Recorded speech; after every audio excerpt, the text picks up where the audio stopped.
और उत्तर प्रदेश के अंदर वह स्थिति आज हम लोगों ने प्रदेश के अंदर तय किया है। महोदय, 2017 के पहले एक्सप्रेस हाईवे और हाईवे सड़कों की क्या स्थिति थी, ये किसी से छुपा हुआ नहीं है। लोग तो क्या कहते थे, जहां से अंधेरा प्रारंभ हो समझ लो उत्तर प्रदेश की सीमा प्रारंभ हो गई साइकिल, जहां से गड्ढे प्रारंभ हो जाएं समझ लो उत्तर प्रदेश प्रारंभ हो गया है। आज आप देखिए ना, उत्तर प्रदेश में कहीं भी नेता प्रतिपक्ष भी सड़क मार्ग से यात्रा करते हैं बहुत बार। आज उनको भी लगता होगा कि नए भारत के नए उत्तर प्रदेश में जब सड़कों पे चलते होंगे तो उनको भी अच्छा लगता होगा। और खैर, शिवपाल जी तो सड़क मार्ग से ही चलते हैं, वो धन्यवाद देते हैं, कभी कभी बोलते हैं कि बहुत अच्छी सड़क हो गई है, अब अच्छी सड़क हो गई है।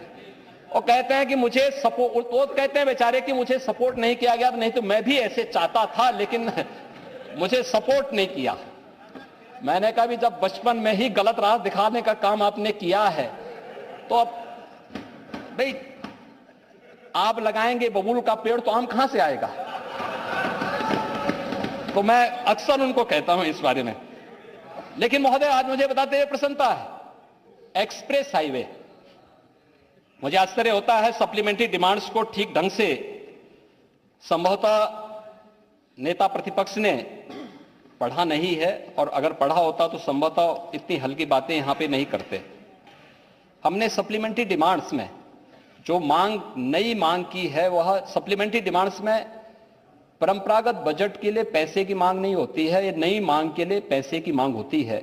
और इसमें गंगा एक्सप्रेस वे के लिए पैसा आया, मांगा है, और वह भी टेंडर के दौरान जीएसटी 12% थी, इसका रेट बढ़कर के 18% हुआ है, उसके लिए पैसा मांगा गया है।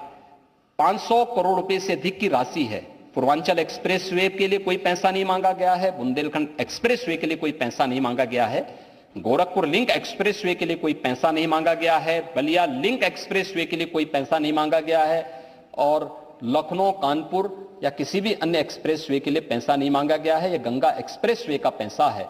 मुझे लगता है ये जानकारी उनके संज्ञान में होनी चाहिए। और दूसरा, उनके संज्ञान में ये बात भी होनी चाहिए कि जो गोरखपुर लिंक एक्सप्रेस वे की बात कर रहे थे, 6000 करोड़ रुपए का बन रहा है। मुझे लगता है कि उनको तथ्यों की जानकारी होनी चाहिए। 6000 करोड़ का नहीं है, बल्कि कुल 3500 करोड़ रुपए का है। और इसमें भी अगर हम देखेंगे तो ये पूरा एक्सप्रेस वे उन क्षेत्रों से होके जा रहा है जो लो लैंड का एरिया था। दूसरा, उससे दूसरा अच्छा मार्ग वह संत कबीर नगर को भी जोड़ रहा है, अंबेडकर नगर को भी उसके साथ जोड़ता है। मुझे लगता है कि थोड़ी भौगोलिक जानकारी भी लेनी चाहिए। भौगोलिक जानकारी का ज्यादा ज्ञान ले लेंगे तो मुझे लगता है कि इस प्रकार की हल्की बातों को यहां बोलने से उनको भी थोड़ा परहेज होगा। महोदय, इसके साथ ही प्रदेश के अंदर आज एक्सप्रेस वे के रूप में उत्तर प्रदेश की पहचान बन गई है।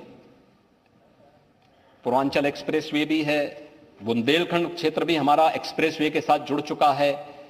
पश्चिम को पूरब से जोड़ने के लिए गंगा एक्सप्रेस वे पर काम चल रहा है, और हमारा प्रयास है कि प्रयागराज कुंभ 2025 के पहले हम इस एक्सप्रेस वे के कार्य को पूरा कर सकें। इसके बारे में हमारा पूरा प्रयास है कि इस कार्य, और ये देश के सबसे बड़े एक्सप्रेस वे में से एक है। इसके साथ ही प्रदेश के अंदर Ballia link express way, Chitrakoot में लिंक एक्सप्रेस वे के निर्माण की कार्रवाई, Lucknow Kanpur greenfield express way के निर्माण की कार्रवाई ये तेजी के साथ आगे बढ़ रही है। वाराणसी में 100 एकड़ क्षेत्र में देश का पहला फ्रेट विलेज की स्थापना की कार्रवाई भी हो रही है। और प्रदेश में आज यमुना एक्सप्रेस वे में film city, toy city, apparel park, handicraft park, logistic hub, ये सभी विकसित हो रहे हैं। तो लखनऊ हरदोई के बीच में पीएम मित्र मेगा टेक्सटाइल पार्क की कार्रवाई को भी हम तेजी के साथ आगे बढ़ाने का कार्य कर रहे हैं। ये टेक्सटाइल पार्क जहां पे एक लगभग 1000 एकड़ क्षेत्रफल में टेक्सटाइल का एक हब बनेगा। ये उत्तर प्रदेश के अंदर यहां के युवाओं के लिए नए रोजगार के अवसर खोलेगा। उत्तर प्रदेश को टेक्सटाइल के एक नए हब के रूप में स्थापित करने के लिए कार्य होगा। और और महोदय, इसके साथ ही उत्तर प्रदेश सरकार ने अपने मूल बजट में जो प्रावधान किया था उस पे कभी नेता प्रतिपक्ष, क्योंकि उनका विषय भी नहीं हुआ, उनकी रुचि का विषय भी नहीं, लेकिन जो हम लोग मध्यांचल और बुंदेलखंड की दृष्टि से डेवलपमेंट का एक बहुत बड़ा क्षेत्र नया स्थापित करना चाहते हैं। नोएडा, ग्रेटर नोएडा को स्थापित होने में 46-47 वर्ष लगे। कुल 33,000 एकड़ लैंड में वह स्थापित हो पाया। आज महोदय, बीडा, झांसी, बुंदेलखंड औद्योगिक क्षेत्र के निर्माण की कार्रवाई को सरकार ने आगे बढ़ाया है और ये पहले ही चरण में 35,000 एकड़ क्षेत्रफल में बसने जा रहा है। यहां पे हम एक एयरपोर्ट भी देने जा रहे हैं, 4 लेन की कनेक्टिविटी भी देने जा रहे हैं। ये आज उत्तर प्रदेश की पहचान बन रही है और ये मुझे लगता है कि उत्तर प्रदेश के नए औद्योगिकीकरण की तरफ प्रदेश को यह एक नई पहचान देता है। महोदय, आज प्रदेश में इंटरनेशनल ट्रेड शो हो रहे हैं। अभी सितंबर माह में ग्रेटर नोएडा में इंटरनेशनल ट्रेड शो का आयोजन हुआ था।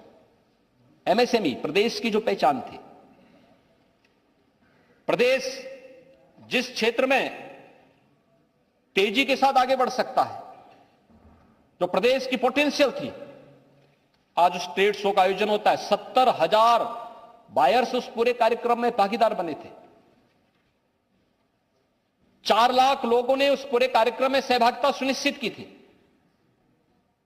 आज ये उत्तर प्रदेश को एक नई पहचान दिला रहा है। प्रदेश में एमएसएमई की हमारी नई पॉलिसी आ चुकी है और विश्वकर्मा श्रम सम्मान जैसी योजनाओं को आज राष्ट्रीय स्तर पर सम्मान मिल रहा है। महोदय, आज प्रदेश में उत्तर प्रदेश पहला राज्य है जिसने अपने एमएसएमई यूनिट में स्थापित करने वाले जो हमारे उद्यमी हैं, कामगार हैं, उन सबको एक दुर्घटना बीमा योजना से 5 लाख रुपए की दुर्घटना बीमा योजना भी उनको उपलब्ध कराई है। देश के अंदर 96 लाख एमएसएमई यूनिट हमारे पास हैं, उनके पास सुरक्षा की कोई गारंटी नहीं थी। उनके प्रोत्साहन के लिए राज्य सरकार ने उन्हें आज प्रदेश के अंदर यह भी व्यवस्था दी है, तो साथ साथ अपने कामगार और हस्तशिल्पियों के प्रशिक्षण के लिए भी हम लोग उन्हें प्रशिक्षण और टूल किट की सुविधा उपलब्ध करवाने का कार्य कर रहे हैं। महोदय, प्रदेश के अंदर तेजी के साथ आज हम लोगों ने प्रदेश के इंफ्रास्ट्रक्चर डेवलपमेंट के साथ साथ प्रदेश के अंदर लोगों की अन्य बुनियादी सुविधाओं को भी उपलब्ध करवाने के कार्य को तेजी के साथ आगे बढ़ाया है। वीआईपी कल्चर समाप्त किया है। कुछ वीआईपी कल्चर समाप्त करने की पीड़ा भी नेता प्रतिपक्ष की होगी, क्योंकि वे लोग उसके आदी रहे हैं। स्वाभाविक रूप से कभी गरीब की पीड़ा देखी नहीं, तो इसलिए उनको इसकी कोई चिंता नहीं। और इसीलिए 2017 के पहले प्रदेश के अंदर बिजली की स्थिति क्या थी, ये तो किसी से छुपी हुई नहीं है। वे कितने बड़े बड़े दावे करें, अगर उनके समय में जो पीपीए हुए थे उनकी चर्चा हम करना प्रारंभ कर देंगे, बहुत सारे लोग मुंह दिखाने लायक स्थिति में नहीं होंगे। ये उत्तर प्रदेश जैसे राज्य को पूरी तरह बिठाने की स्थिति थी, यानी उत्तर प्रदेश आर्थिक रूप से पूरी तरह कंगाल हो जाए, इस प्रकार की स्थिति इन लोगों ने प्रदेश के अंदर कर रखी थी। लेकिन महोदय, आज मैं कह सकता हूं, मार्च 2017 में सरकार आई, अप्रैल 2017 से लेकर के अब तक सरकार ने जो वायदा किया था उसके अनुरूप विद्युत की आपूर्ति प्रदेश के अंदर बिना भेदभाव के सबको कर रही है। बिना भेदभाव के ग्रामीण क्षेत्र में 18 घंटे, नगरीय क्षेत्र में तहसील मुख्यालयों पर, तहसील क्षेत्रों में 20 घंटे और जिला मुख्यालयों पे 24 घंटे विद्युत की आपूर्ति राज्य सरकार ने करने के लिए तय किया था, वो हम कर रहे हैं। और बिना भेदभाव के शासन की योजनाओं का लाभ प्राप्त होना। 1,21,000 मजरे ऐसे थे जहां बिजली कभी पहुंची ही नहीं थी, वहां तक बिजली भी पहुंचाया गया। 1,56,00,000 परिवार ऐसे थे, ऐसे लोग थे जिन लोगों को कभी बिजली के कनेक्शन नहीं मिले थे, उन लोगों को बिजली के फ्री के कनेक्शन भी उपलब्ध करवाने के कार्य 17 के बाद से प्रारंभ हुए और आज परिणाम है, सरकार ने जो कहा वो करके दिखाया है। क्योंकि सरकार चेहरा देख करके नहीं, बल्कि जाति, मत और मजहब देख करके नहीं, बल्कि सबका साथ और सबके विकास के भाव के साथ योजनाओं का लाभ समाज के हर तबके को देना चाहती है और उसको हम लोग आज कर रहे हैं। महोदय, आज प्रदेश के अंदर पीक आवर में तुलना करिए, 17 के पहले क्या स्थिति थी। पीक आवर में वहां उस समय बिजली की जो आपूर्ति होती थी, उस समय प्रदेश के अंदर जो भी स्थिति उस समय थी, बामुश्किल यह 16-17 हजार मेगावाट तक जाती थी। आज महोदय पीक आवर में उत्तर प्रदेश के अंदर जो पावर सप्लाई हो रही है वह 30,462 मेगावाट की हो रही है। यानी उत्तर प्रदेश आज विद्युत आपूर्ति करने में, आप नए सब स्टेशन की बात कर रहे थे, 33/11 के 749 नए सब स्टेशन की स्थापना भी इस दौरान हुई है। और प्रदेश के अंदर इसके अलावा जो सब स्टेशन स्थापित होने थे, इसमें भी 1528 की स्थापना प्रदेश के अंदर की गई। अयोध्या को हम सोलर सिटी के रूप में विकसित भी करने जा रहे हैं। और साथ साथ प्रदेश के अंदर जो निजी नलकूप के हमारे किसान हैं, ऐसे उन सभी किसानों को विद्युत बिल में हम छूट देने की कार्रवाई को तेजी के साथ आगे बढ़ा चुके हैं। बहुत शीघ्र इस कार्यक्रम को हम लोग लागू करने जा रहे हैं, जो प्रदेश के निजी किसानों को इसका लाभ प्रदेश के अंदर प्राप्त होगा। महोदय, प्रदेश के अंदर आज हर एक सेक्टर में प्रदेश ने आज काफी प्रगति की है। खासतौर पर अगर हम लोग देखेंगे तो रूफटॉप सोलर पावर प्लांट में भी प्रदेश ने नई क्षमता के साथ इस पर निजी निवेश के साथ कार्य प्रारंभ किया है।